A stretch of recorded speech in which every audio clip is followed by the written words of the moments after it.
Welcome to Outspoken here on All Sports Cleveland at the Ohio Media School. I am James Mastrucci, and I am your host every Tuesday from 3:30 to 4:30, and I usually just kind of sit here and talk and give you my pretty strong opinion about some sports topics. But we're going to start off right off the top. We're starting with Shane Bieber and the Cleveland Indians. Bieber has been placed on the injured list with a right shoulder strain. Now, this is a problem.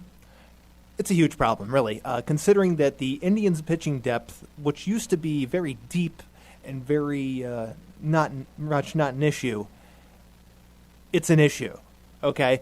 Shane Bieber was the ace of the rotation, and now they don't have an ace. They didn't have a second starter, because that was Zach Plesac, or if you want to maybe say Aaron Savale, maybe it's Aaron Savale.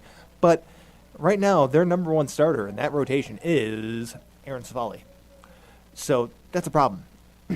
Bieber hitting the IL at a very rough time in the schedule. They are in a span where they play 30 games in 31 days, and so they basically needed all hands on deck from a pitching standpoint. But you know what?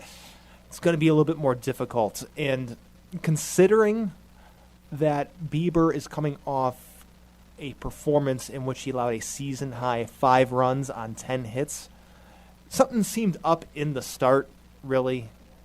Seattle seemed to be on everything he was throwing.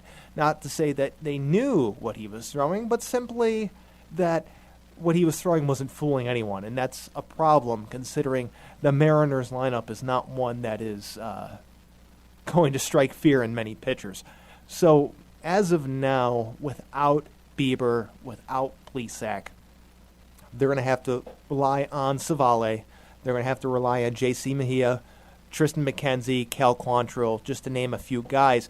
But, man, it's unlikely hero time for the Cleveland Indians pitching staff.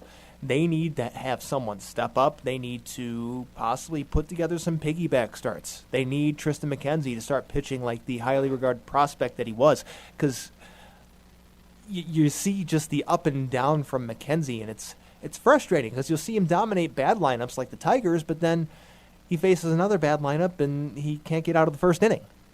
So I'm not quite sure what to make of Tristan McKenzie. He seems like he has the stuff, but the velocity isn't as what was advertised before he was called up, and his command issues are concerning. He walks a ton of batters. And that brings us to the other guys in the lineup, or the rotation. Cal Quantrill hasn't really looked good in his starts. Who else are they going to call upon? Sam Henches? We're going to look at Logan Allen again. I mean, it's going to be a rough set of games, and especially during the time when Bieber is on the injured list. I mean, that just makes a difficult situation even more difficult. Cleveland's pitching rotation isn't like what it used to be, where they were able to have Kluber and Bauer and Carrasco and Clevenger. Those guys aren't here. Those guys just aren't here anymore. So you think that they would have the other pitchers available in their system, but at some point the well runs dry, and it really seems like this is a moment where their pitching well has run dry, because I'm not sure exactly how long they're going to be able to keep being competitive like this. They've been they've somehow managed to be as competitive as they are. I mean, sure, they have a winning record, but they still trail the White Sox by a fairly considerable margin, 4.5 games, which, 4.5 games doesn't seem like a whole lot, but in baseball, it's very quick for that 4.5 to become 6.5 or 8.5. But it's also very quick for it to go in the opposite direction where they cut into it. But the difference is run differential. You look at the White Sox, they're plus 103 in run differential. Cleveland's -7. So their offense just isn't really cutting it. It's not up to the standard that it needs to be. And so that's going to put even more pressure on a pitching staff that's hasn't been all that good outside of Bieber and Savale. And so what you're going to see is You're going to see games where they struggle. I mean, sure, last night they hung on for a 4-3 win against Baltimore, but Baltimore stinks. It's you got the win, awesome. It counts, but that's not something to count and boast about. We beat the Orioles. We beat the Orioles. We're supposed to beat the Orioles. It's a lot better than the last time out when they played against the Orioles and lost 18-5. Okay, so that's the way to really evaluate that particular outing for the Indians. They still got 3 more games with Baltimore. Baltimore has lost 16 road games in a row. They are the absolute definition of futility when they leave Camden Yards. And hopefully their futile offensive efforts continue, because Cleveland's going to need some help. It's going to need some help from, the pitchers that they're just hoping can eat innings. And they're also going to need some help from an offense just struggling to do anything positive.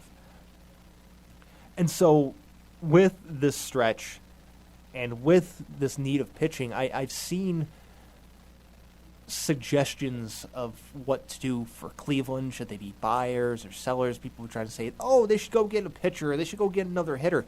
I'm looking at this roster, I'm like, this team's not good. They have a winning record, sure, but this is not a good team. They are... If the playoffs started today, they'd be out of the playoffs. Their run differential is negative. Their offense, calling it inconsistent is generous, because more often than not, it's non-existent. Okay? So you have to take that into account.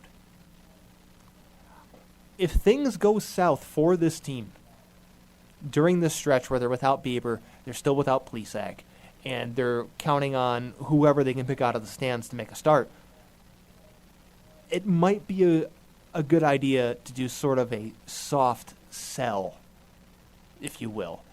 Not going all the way into sell mode, but more just being like, okay, who are guys that we are sure are not definite parts of our future? So you look at the 1-year contract guys, mainly Eddie Rosario, Cesar Hernandez. Someone will give up something for them, and that's really the goal with that type of trade, is getting something. You plug in some of your younger guys from the minors. You give an extended look to Owen Miller. Maybe you call up Daniel Johnson again. Maybe you look at... it's probably a little bit premature for Nolan Jones, but if he's really smashing the ball down in the minors, maybe you give him an extended look. But it's really about identifying and evaluating the talent level of the team at this moment, and they're just not good. Sure, Terry Francona's getting everything out of them, and credit to him, because that's one heck of a job that he's doing to get some of these guys that have been in the lineup on a regular basis to do anything productive. Austin Hedges has made most of the starts at catcher. Austin Hedges is abysmal at the plate. And he seems to be pretty good behind it, but he can hit the occasional homer. But yikes, he's not great. Then you look at some of the people they've trotted out. Bradley Zimmer's not great offensively. Josh Naylor's been struggling. Jose Ramirez has been up and down. Cesar Hernandez has been struggling for the majority of the season. They just called up Bobby Bradley, and he's hitting the ball pretty good. But, man, when the correction comes for Bobby Bradley, that's going to be brutal, because he's not going to keep hitting over 400 the entire season and not strike out, because so far that's what he's done, is he's hitting over 400 and he has not struck out, which is fantastic. But that other foot's going to drop, and when it does, it's how far. What is the bottom line? And he's going to be able to keep himself away from an extended slump, to keep himself away from struggling, so he's not in a situation where he gets sent back down to the minors, because, they traded Jake Bauers to Seattle, so Jake Bauers is gone. First base is open. It's Bobby Bradley time. And he's delivered so far, which is great. But you got to ask yourself, what is the realistic... What's the full picture? Because it's still, he's played a week. Come on, we're gonna see some more accurate numbers, more accurate results as time goes on and that sample size gets bigger. But if they were to do the soft sell like I think they should, you can get some definite answers on players that they really need to get them on. So people like Daniel Johnson, they're already started that process with Bobby Bradley. Get a look at some guys like, I think we already know what Yu Chang is, but give him some more at-bats, I guess. That's just... Yu Chang is just... I don't think he's very good. What they could do is bring Andres Jimenez back into the mix, give him an extended look back at the majors, because he didn't look good offensively when he started the season. But he wasn't necessarily there for his offensive prowess. Sure, hitting's great, but that's not why he was here. They brought him here because... or, they had him the starter because of his defensive prowess. They made that very, very well known. That's why he was the starting shortstop and Ahmed Rosario was in center. So looking at what they should do, I mean, we're going to get a really good idea, a really clear answer on what this roster is, what this team's capable of over the next couple weeks. It could get ugly. It's not going to be a complete bottom out. I mean, Terry Francona is still the manager. He's still an excellent manager. He's still one of the best in the league. Still one of the best of past probably quarter century, honestly, when you consider, the managers that have taken their place in the dugouts across Major League Baseball over that time span. But I'm going to head into a break real quick, but when we come back, I got more baseball talk, so stick around. We're talking Spider Tack when we come back around from the other side of this break. We are back here on Outspoken on All Sports Cleveland at the Ohio Media School. And like I said just before the break, we're talking Spider Tack. MLB is cracking down on foreign substances. Now, there's been lots of discussions about foreign substances being used in Spider Tack specifically, but they released a memo today informing all Major League Baseball teams that the crackdown will go into effect with games beginning on June 21st, so that is less than a week away. In their memo, they said the following: any pitcher who possesses or applies foreign substances in violation of the playing rules will be ejected from the game and will be automatically suspended in accordance with the rules and past precedent. This will be a paid suspension, and it is for 10 games. Now, I really don't want to get into the whole conversation about paid suspensions. You're being penalized, but you're still getting paid, but it's a whole thing. The memo continued. All substances except for rosin are prohibited per the playing rules that clearly state players cannot apply a foreign substance of any kind to the ball, and may not have on his person or in his possession any foreign substance.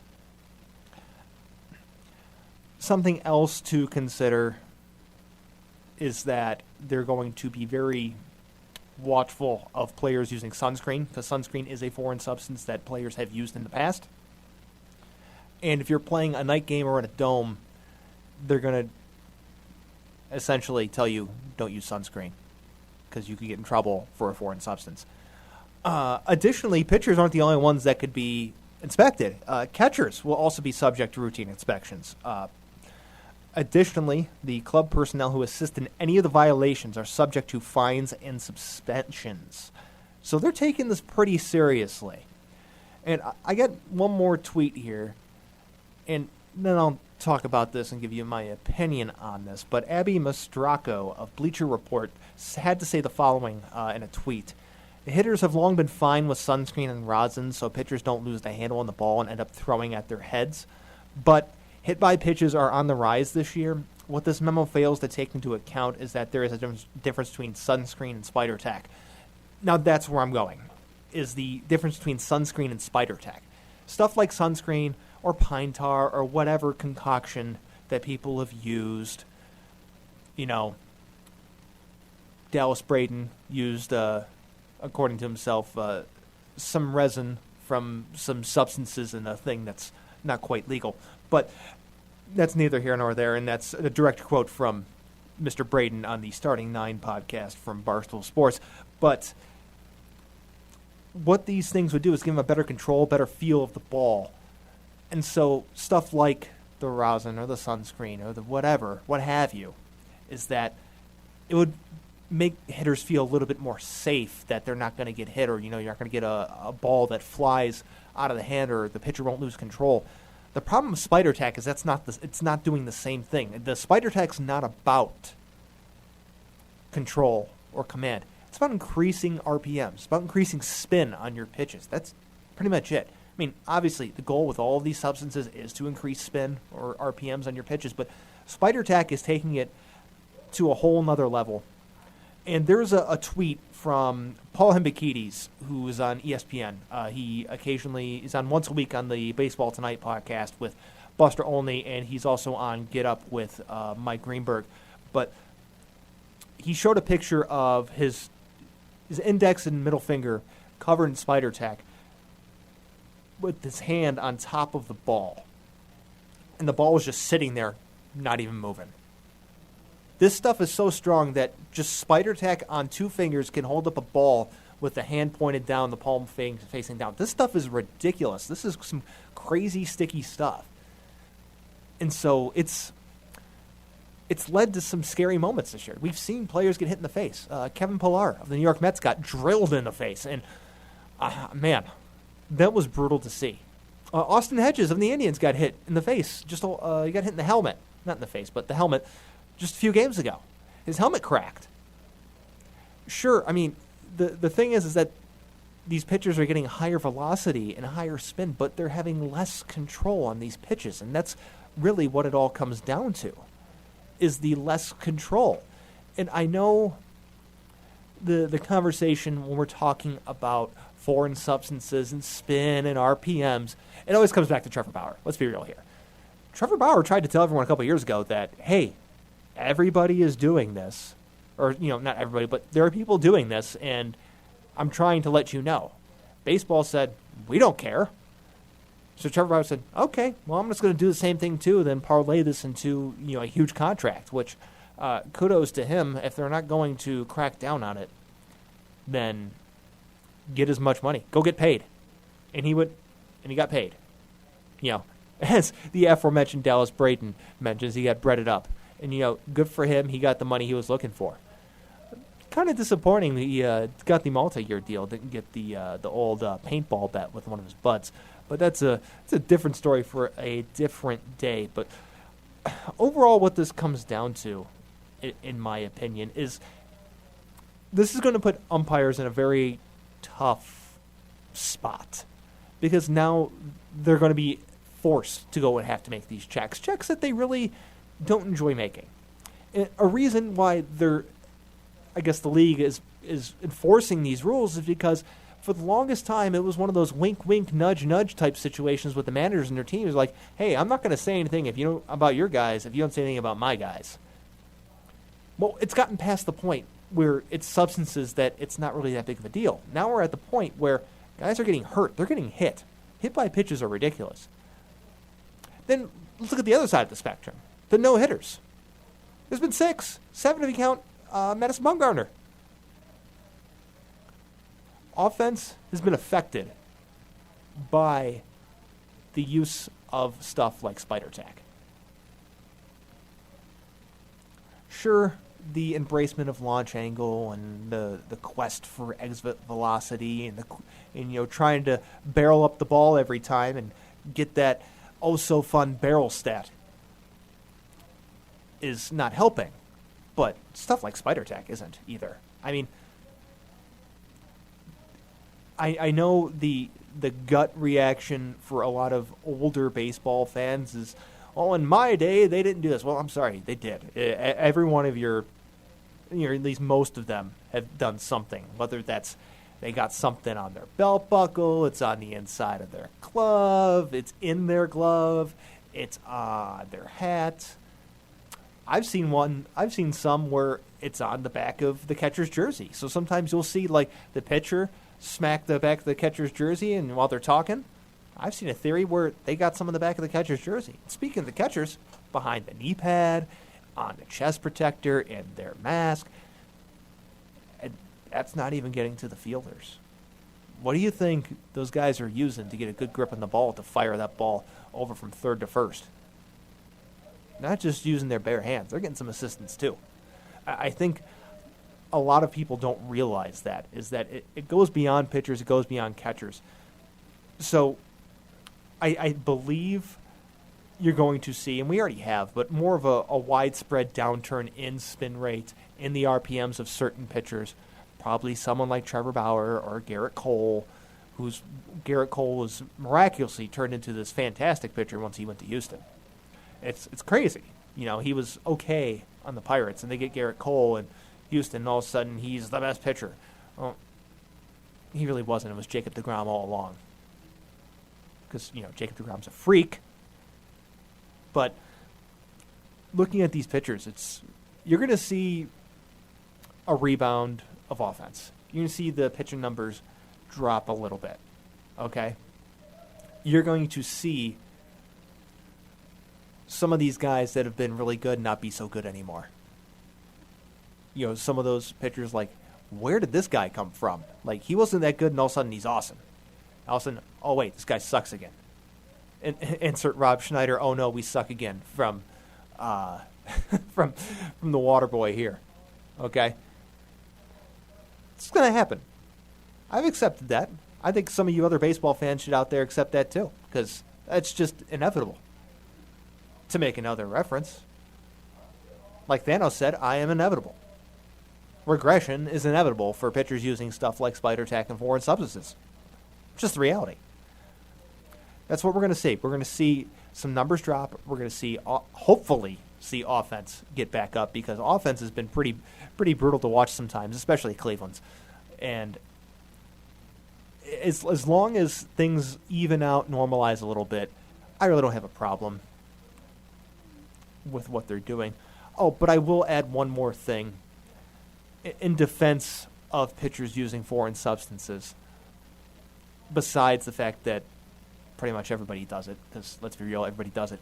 It's Major League Baseball keeps changing the ball every year, so the pitchers don't know exactly what type of ball they're going to have when the season starts. So having to, let's say, spend an entire offseason working on some stuff with the ball from last year, and I'll be like, hey, here's a new ball. They got to get some sort of grip or some sort of consistency, or be like, wait, why can't the ball do this anymore? The old ball did this.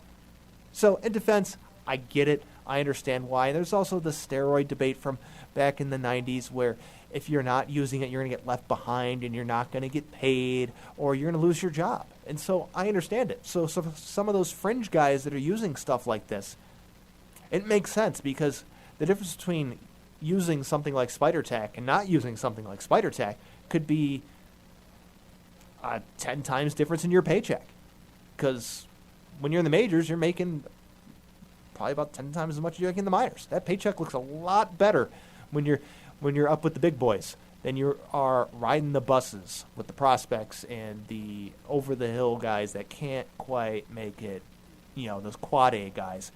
But that's it for baseball on today's show, I promise you. But when we come back, it's NBA playoffs, and there's a team that I think is the team of destiny. Stick around. I will have it for you on the other side of this commercial break. We are back here on Outspoken on All Sports Cleveland at the Ohio Media School. And I know I said no more baseball, but this is sort of breaking news, kind of.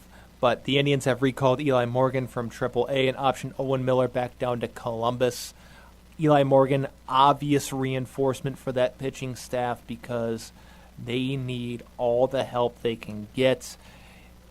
Eli Morgan was okay in his starts in 2021 so far. He's made 4 starts for Cleveland, 17.1 innings, 4.67 ERA. I'm sorry, it was his minor league stats. My apologies. That happens sometimes when you're trying to pull up stats on the fly. 1 start, went 2.2 innings, 1 strikeout, 3.75 whip, 20.25 ERA. So not as good as I thought it was. Sometimes it helps when you go on the MLB page and not the MILB page. But that is it for baseball today. Hoping that Eli Morgan can help in some capacity, because the Indians pitching staff really needs it. Now, like I said before that last break, I believe that there is a team of destiny in the NBA right now. It's not the Brooklyn Nets. It is the Phoenix Suns. The Phoenix Suns are my team of destiny. They are my pick. Here's why. They took down the Lakers. I know that the Lakers were a little injured. I knew that things weren't going well for Los Angeles. But you know what? They swept the Denver Nuggets. They made it look easy. Devin Booker and Chris Paul are proving to be a lethal duo for Phoenix. And they're just going to obliterate everyone they play. Whoever they play in the next round, whether it's the Clippers, it might be the Clippers. I don't know. If the Clippers came back now from 2-0, it's tied now. But the Suns, no. Clippers, Jazz, doesn't matter. I think the Suns have it on lockdown. I don't think anyone's going to stop them. And I don't know. It's just I really like those Valley jerseys they have, that court. They're clicking at the right time for me. And they got that vibe. Everything just seems to be falling into place at the right time. And more often than not, when you look at championship teams, and it doesn't matter what league, what sport, if things are just falling into place at the right time, teams you didn't think were going to win or had a chance end up winning. Or they at least make a really good run. I mean, let's look at the Suns. I mean, I think a lot of people earmark them as a possible first-round loser against the Lakers. But here we are. They have eliminated the Lakers. They swept the Nuggets. They just keep on chugging along. I don't think the Clippers and Jazz have a chance to stop them. I could be wrong. I really could. But you know what? I think the Suns are the team of destiny. Now, going to the other team that I just mentioned, the Brooklyn Nets. Woo boy. They are on the ropes. And here's why. Injuries. I know that James Harden was just upgraded from out to questionable or doubtful. Might have been doubtful. But they are in trouble. Okay? The first two games, they were laughers. Then, Milwaukee does its thing, ties the series up. But looking at their injuries, it's concerning. It really is concerning when you look at the injuries for the Brooklyn Nets. I mean, Kevin Durant's awesome, but he can't do it all by himself. There's a reason why Brooklyn was so effective. And it's because it was Kevin Durant and another player that was excellent. It was Kevin Durant and Kyrie Irving. Kyrie Irving's not there. He's hurt. He might play. Who knows? But,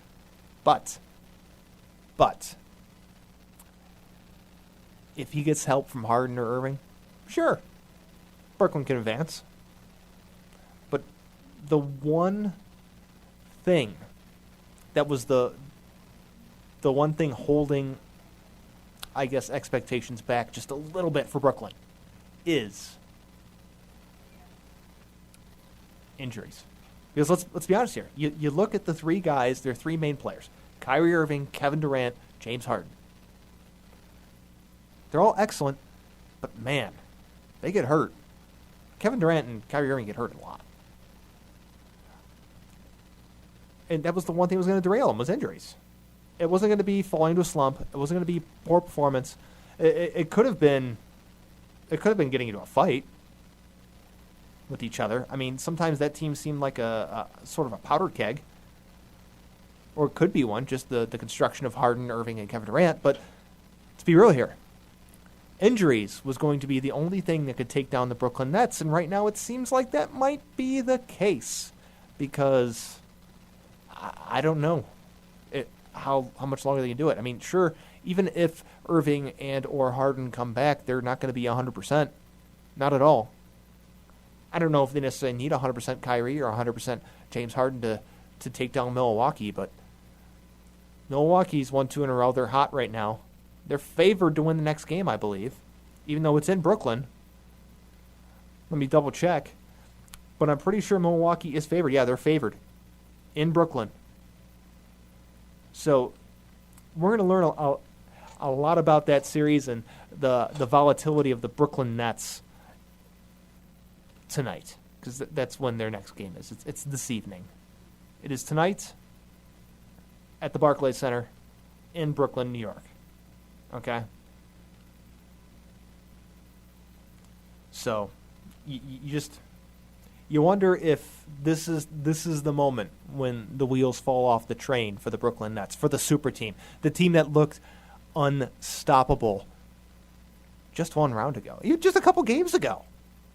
Pre-Kyrie injury, I don't think anyone was stopping that team. Like I said, Kevin Durant's a great player, but what we really know is for that team to play at the highest level, to achieve the goals that they have, they need both guys. They need another guy opposite Durant. Because what happens is that when it goes from Durant, your next guy in line is Joe Harris, Blake Griffin. You can't have that. You really can't. It needs to be Kevin Durant, then Kyrie Irving, or James Harden. Both would be preferred for that team to work their magic, to play at their full potential, their full level. But looking at what they've done over the past 2 games, it's just like, I'm not sure. I'm not sure if they're going to be able to hang on here, because Milwaukee has looked more capable than a lot of people realize. Those first 2 games, Milwaukee looked bad. Bad. And now we're at a point in time where Brooklyn's on the ropes. I don't know what is in the cards for Brooklyn. What's in the cards for the Bucks? And that's not even getting to the other series. Let me talk about the other series for a minute. The Sixers and Hawks. Okay, that series is tied 2-2. All the series are tied 2-2 except for Phoenix and Denver because the Suns swept them. Team of destiny. But all the other series are tied 2-2.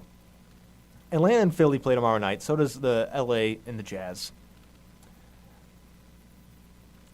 I don't know what to make of that series. Just a week ago, I was under the impression that it didn't matter who won that series because Brooklyn's just going to run away with the East and possibly run their way to a title. But that doesn't seem like to be the case now. So I don't know. If Atlanta somehow pulls out, I still think whoever wins between Brooklyn and Milwaukee will go to the finals. But if Philly wins, that's a little bit of a wrench in the whole situation here. Because Philly's good enough, but the problem is Joel Embiid. Because Joel Embiid is hurt again. And it seems to be a recurring theme for Joel Embiid, is injuries. So if Embiid doesn't play, I think the Hawks can win. But if Embiid is in, I believe Philly will win. And Philly can at least present a challenge in one way or another to the Nets or the Sixers that the Hawks simply can't. Sure, the Hawks can be kind of fun. Trae Young can score with the best of them, but let's be real here. Team building wise, team roster wise, they have no chance against either Brooklyn or Milwaukee. I mean, you're either looking at the trio of KD, Kyrie, and James Harden, or you're facing the Greek Freak. Okay? I know early in this series in Brooklyn that Giannis was not necessarily looking the best. They were daring him to shoot a 3 or drive the lane, and they just put all 5 guys in the lane. And he was falling over himself a couple times. So when you look at it from that perspective, you're not necessarily sure what to make of that series there. Maybe without the 2 other guys or, healthy or 100% versions of those guys, that this series takes a different look, it takes a different turn. But overall, I think the main thing to take away is Phoenix Suns, Team of Destiny. That's who I am putting it as my pick at this moment in time. Yeah, I'm changing. I'm making my picks round by round. I don't care, because you know what? it doesn't really matter all that much. But I have another break. When we come around, we're going to be talking about the Cavs. Then a little bit later, Madden cover athletes. And we are back here for the final segment here on Outspoken with me, James Mastrucci, every Tuesday from 3:30 to 4:30 on All Sports Cleveland at the Ohio Media School. Now, I got some Cavs topics to talk about.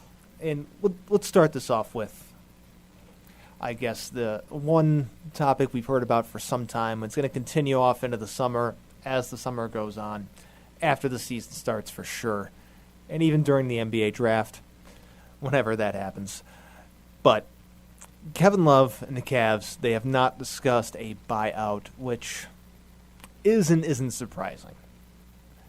It is surprising because it doesn't seem like Kevin Love is necessarily part of the future of the roster, of the team.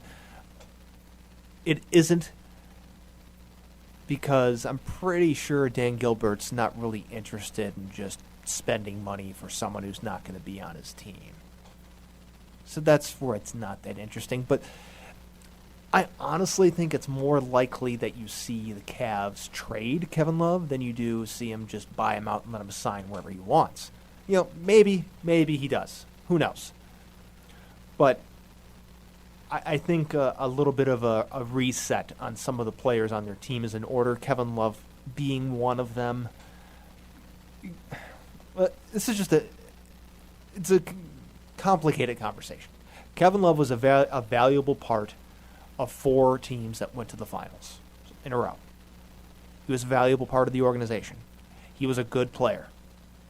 However, what we've learned, and what we already knew, is that he needs someone else to be the star of the team, and he needs to be the complimentary guy. There's nothing bad against him. I'm not trying to take away from anything that he's done in his career, but that's just what it is. And especially now as he's become older, and at times it seems like he can be a bit temperamental. And he just, sometimes you got to look at roster construction and whether guys fit, and I don't think Kevin Love necessarily fits. Now, if they could somehow convince him to come off the bench, that'd be a different story, but I'm not sure Kevin Love's really in the business to come off the bench for a team that does nothing but lose on a regular basis. So that's where that comes from. But I think exploring the trade market with Love would be a wise endeavor for the Cavaliers and Kobe Altman, as long as they still have Kobe Altman or whoever is his successor if they decide to go a different route. But I think moving on from Kevin Love at some point, sooner rather than later, would be a wise decision just to refresh the roster. Things have gotten stale. So you look at guys like Love and Chetty Osman, it's just like, okay, we need to take that next step. Those times were great in the past. Those were awesome. 2016, awesome. Deli in Vegas with the Hawaiian shirt, drinking a beer. Awesome. That was 5 years ago. Okay. It's time to take that step forward. Remember the good times. They were awesome. Cherish them. But it's the time to make that next step in the team building process. Now, a possible next step, and this is a rumor I saw, is that the Cavs could be interested in 2, let's call them what they are, role players, Alex Caruso and TJ McConnell. On these guys, that's really how I feel about them.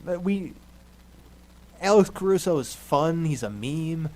Lakers Twitter goes nuts whenever he does something. Some sections of NBA Twitter also go nuts when Alex Caruso does something. But let's be real here. He is a complimentary role player on a good team who has established stars. Do you know what the Cavs don't have? You know what the Cavs aren't? They're not a good team. You know what they don't have? Established stars. Let's look here. Caruso here is 26. His career high points per game was a couple years ago, 9.2. This past season, he averaged 6.4 on 43.6% from the field, 40% from deep, so that was encouraging, I guess, but he only attempted 2.4 a game, so it's not like he's up there chucking up 10 threes a game and making 4. He's okay. He's a role player. Maybe if something doesn't work out with some of their guys. Maybe Dylan Windler doesn't work out. He just has recurring injury issues. He just doesn't contribute. If you earmark him for whatever role they're going to have Windler play, which is I'm assuming was just 3-point specialist, but earmark him as one of those off the bench guys that play 10, 15 minutes a game. He played 21 this past season. That seems to be a little much for me, but Caruso's okay. But he shouldn't be a priority in free agency. Now the other guy in this list, T.J. McConnell, very similar. He's a point guard. He's a backup point guard for the most part. He's only started 78 games in his career. He's played in 454. But you look at his numbers, career averages 6.8 points and 5 assists per game. That could be intriguing for the Cavs with Darius Garland as their starter and whatever they do with Colin Sexton. But the one thing that we desperately know is that they need a backup point guard. And they've tried people. They've tried some guys. It's just not working. You look at Dellavedova. Okay, yeah, he's fun. Okay, I think Dellavedova retires, to be honest with you. But backup point guard, sure, this could be intriguing. I could be into this, but my one thing holding me back on this particular topic, or particular signings of these are signings of teams looking to make that next step, and I don't believe the Cavs are quite there yet. The Cavs they're 2 years away from being 2 years away. Okay, they don't really have an identity. Sure, they tried Colin Sexton. They tried the whole Sexland thing. I just don't think it's a realistic option. Who knows exactly what direction they go. Maybe they end up pursuing one or both of these guys, and they get one. It's important to have good role players, but the Cavs aren't at that point in time where the good role players are going to make that much of a difference on the outcomes of their games or their season, because they still have questionable starters. I think Colin Sexton would be a great sixth man, honestly. I think I don't know if they're going to be able to keep Jared Allen.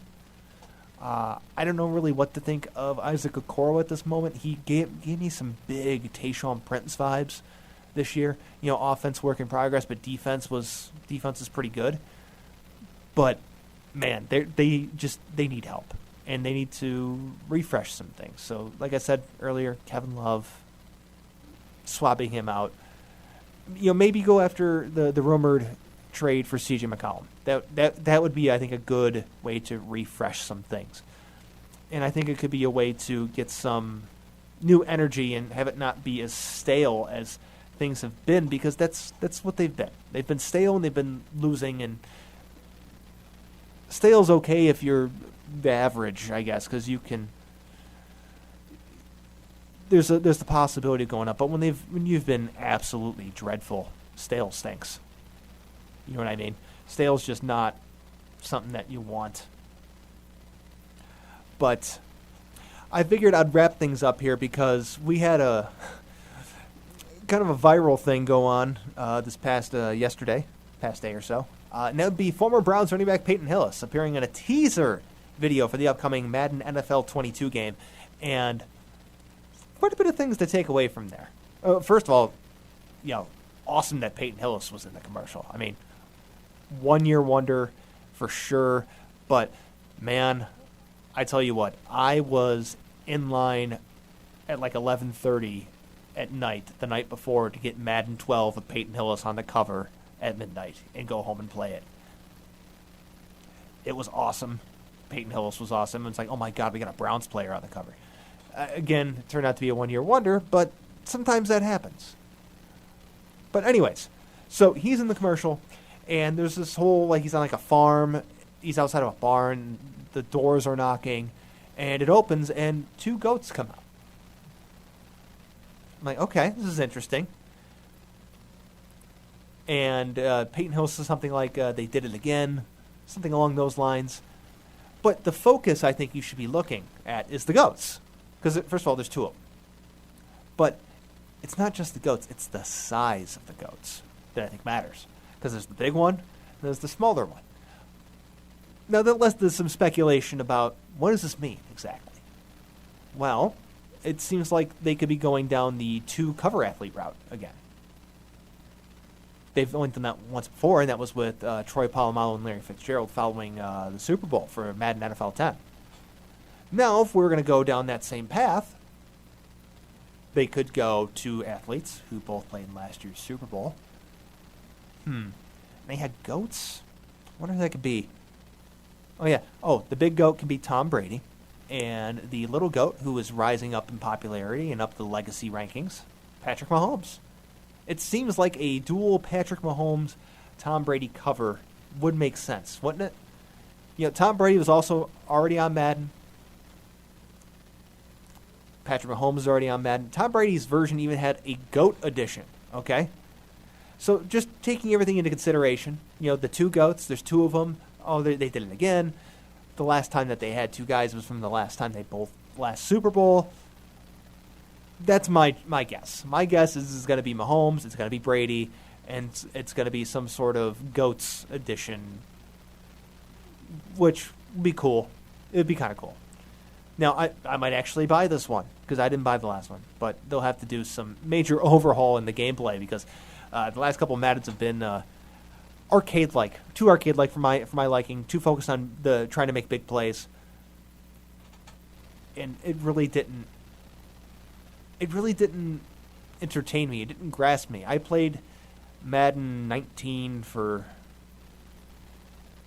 or Madden 20, whatever one it was 2 years ago. I think it was Madden. Yeah, it was Madden 20, and I didn't play much of it because it just they had such a good simulation of football in the game that they stepped away from for the sake of the arcade-esque things that they added in, like the whole X Factor thing. It reminded me a lot of what they did about a little over 10 years prior when they had stuff like the lockdown corner, the smart quarterback, the cannon arm guy, accuracy, bull rush, defense. You get my drift. Okay. They did some of those same things, and that really ruined the game. It made it too arcade-like, and it made it too much of a disconnect from what I believe a football simulation game is supposed to be, and that's a simulation. If you want to have an arcade mode, fine. Put an arcade mode in there by itself. I mean, the game's basically like that the way it is right now, and considering that they're not going to do anything to fix some of their other modes, might as well add another one in there too. So add an arcade mode for stuff like that, but have the option to play the simulation version of the game, because it was so much better that way. It was so much better with the simulation style that they used to have here.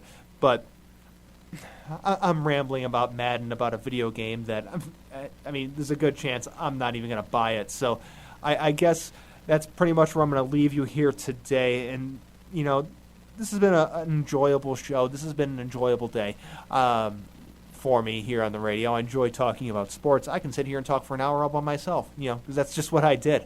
Just me and a microphone and talking into the wonderful world of the internet and internet radio.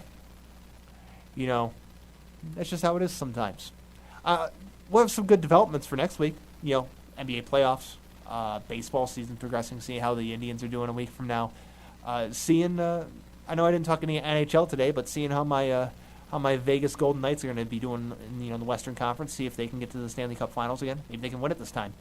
But this has been a great show. This has been Outspoken. I am James Mastrucci, here live every Tuesday from 3:30 to 4:30 on All Sports Cleveland here at the Ohio Media School. Thanks for listening, and have yourself a good day and a good rest of the week.